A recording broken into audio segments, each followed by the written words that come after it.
Mimi nataka vijana wa Nairobi mnisikize. Vijana hoye! Vijana hoye!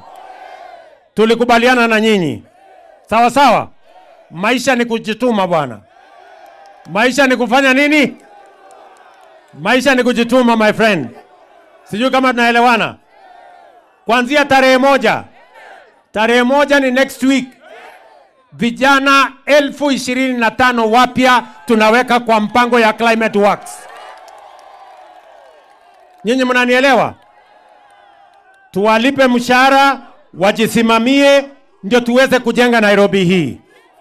Vile vile, mimi nataka niwaeleze, tuko pamoja?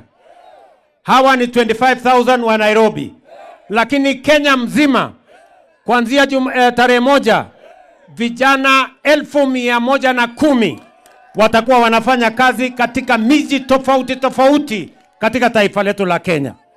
Vijana wajipatie riziki, wajisimamie, wajitume, ndio pia waweze kuchangia katika kupeleka taifa letu la Kenya mbele. Vijana mko jameni? Vijana tunaelewana?